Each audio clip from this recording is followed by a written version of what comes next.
Hi guys, so this is the instructional video for the magic loop technique.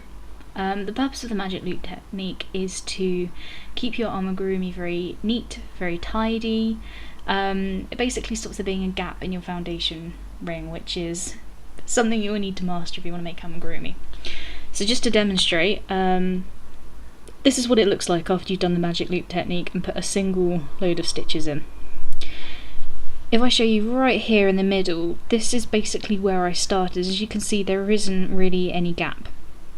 What this means is that when it actually comes to making amigurumi, you can't really distinguish where you started, and trust me, that's a good thing. It really adds to the tidiness of the overall toy or character, whichever you're making. It just kind of looks a little bit more professional than doing something called chain stitch and then joining it up. You end up having to break out embroidery needles. It's so much easier to learn how to do it this way.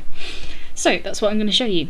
I know I'm left-handed, I'm sorry if that confuses anyone, but for any left-handed crocheters, that's quite useful. So I've got this lovely pink yarn. The first thing I'm going to do is drape the yarn over my hand like so. I'm going to leave a little bit of a tail, okay? The next thing I'm going to do is pull this bit of yarn that's behind my hand and just cross it over like this, okay?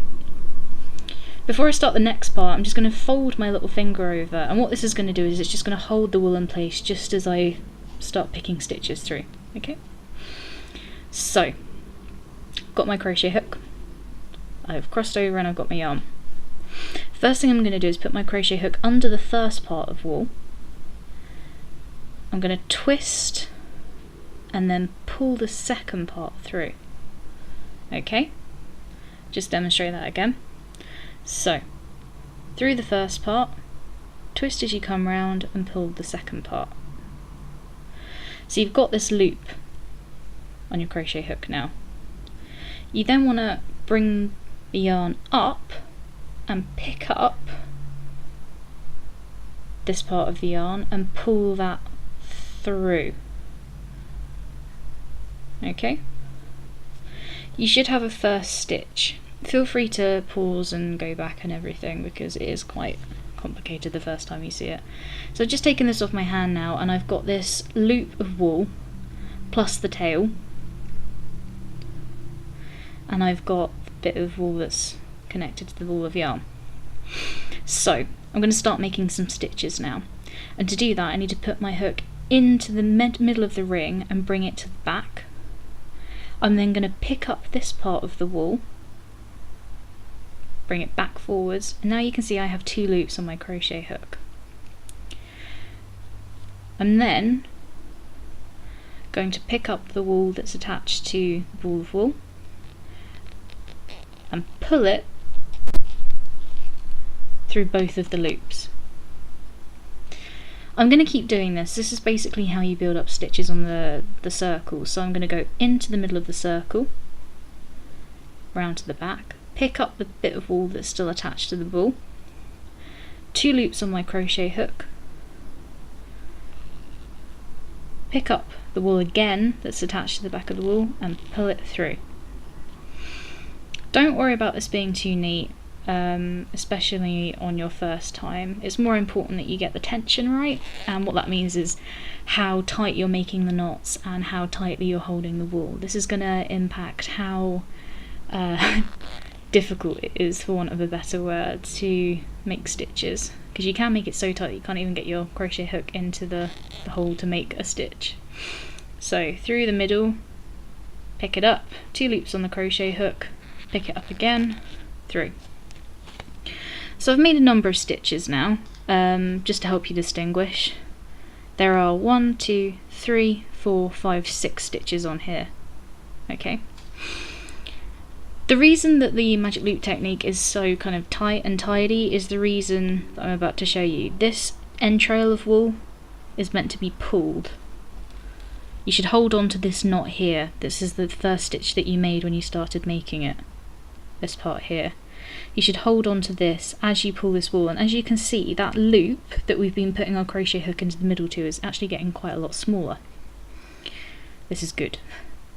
What you might encounter though, if you've made your crochet stitches very, very tight, is that you are unable to pull this part of the wool. If that happens, literally just take your crochet hook out, pull the wool, and it will all unravel. There's no need to kind of cut it off or anything unless it's particularly tangled. Okay, so you still got a bit of a loop, but as you can see it's a lot tighter now. So still going into the middle, you're just going to continue because you want a whole round, and that just basically means just going in a circle until it joins up. So you're still going to go into the middle, pick up 2 loops and keep going. Sorry about the creakiness. Okay, just going to make a few more, and again it will loosen as you work, so just hold on to this first knot here and pull, and you'll see it tighten up. You can probably see how tight it is now, you can just see the hole. Okay, I reckon it needs about 1 more stitch.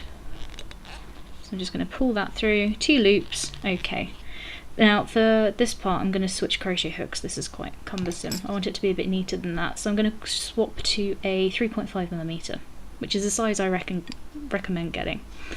So I'd say this is a pretty decent foundation. Okay, so as you can see there's kind of like a starburst pattern in the middle. Just pull it a bit tighter. Every time I pull that wool, you know, it's disappeared now. It's very, very tidy. The next part that you need to look at is that if you turn your work sideways, you should see you have this almost like plait-like pattern around the corner, around the side of it, okay? What you're going to be doing now is putting your hook into these stitches. These are the stitches that you're going to be working in, so you kind of ignore this part. And in order to do the pattern that I'm recommending that you start with, you need to pull up both of these loops. When you have these on a crochet hook, they will form loops. Picking up only one of these will make something called rib stitch, which I will cover in another video. For the purposes of this, pick up both. So you're going to get your crochet hook, which is still attached. And you see these 2 loops here? You're going to go through the first loop and through the second loop. So you will have 3 loops. You then want to push your crochet hook back and pick up the wool that's still attached to the ball of yarn, twist, and you only want to pull through the first 2. So let me just demonstrate that again. You go through the first 2, through the front, pick up the wool at the back, and through the first 2. Okay? You just have 2 loops. Then for the second part, you want to pick up the wool and go through both, and that makes a single stitch. If I show you very closely, I'm not sure how well you can see this, but can you see that this stitch is now joined onto this part? You're probably saying, no, I cannot see this. My apologies for the camera. Okay, I'm going to go and do the next one. So I'm just going to turn my work, and I can see the next gap that I can put my crochet hook into, picking up both loops. So I'm going to go through the front, pick it up, pull back, and through. Through the loops, pick it up, pull back, through the loops, pick it up, pull back. Okay, I'm just going to keep going round. If you're if you're following a pattern, it's really useful to mark where you started your round.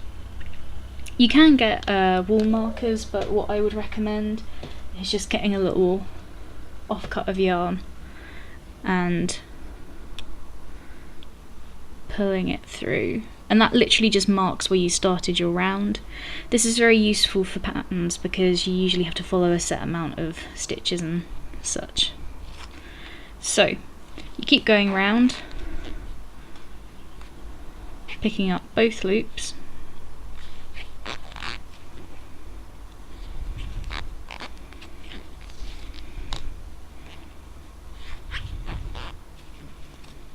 so I think there's one more to do that.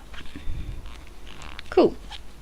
You can see it's beginning to curl as well, which is a good sign. So again, if it's loosened a little bit, I'm just going to take this orange bit out not to confuse you. Just pull the trail end, tighten up the middle, and you have your magic ring foundation. I hope you enjoyed watching. Thanks guys, bye.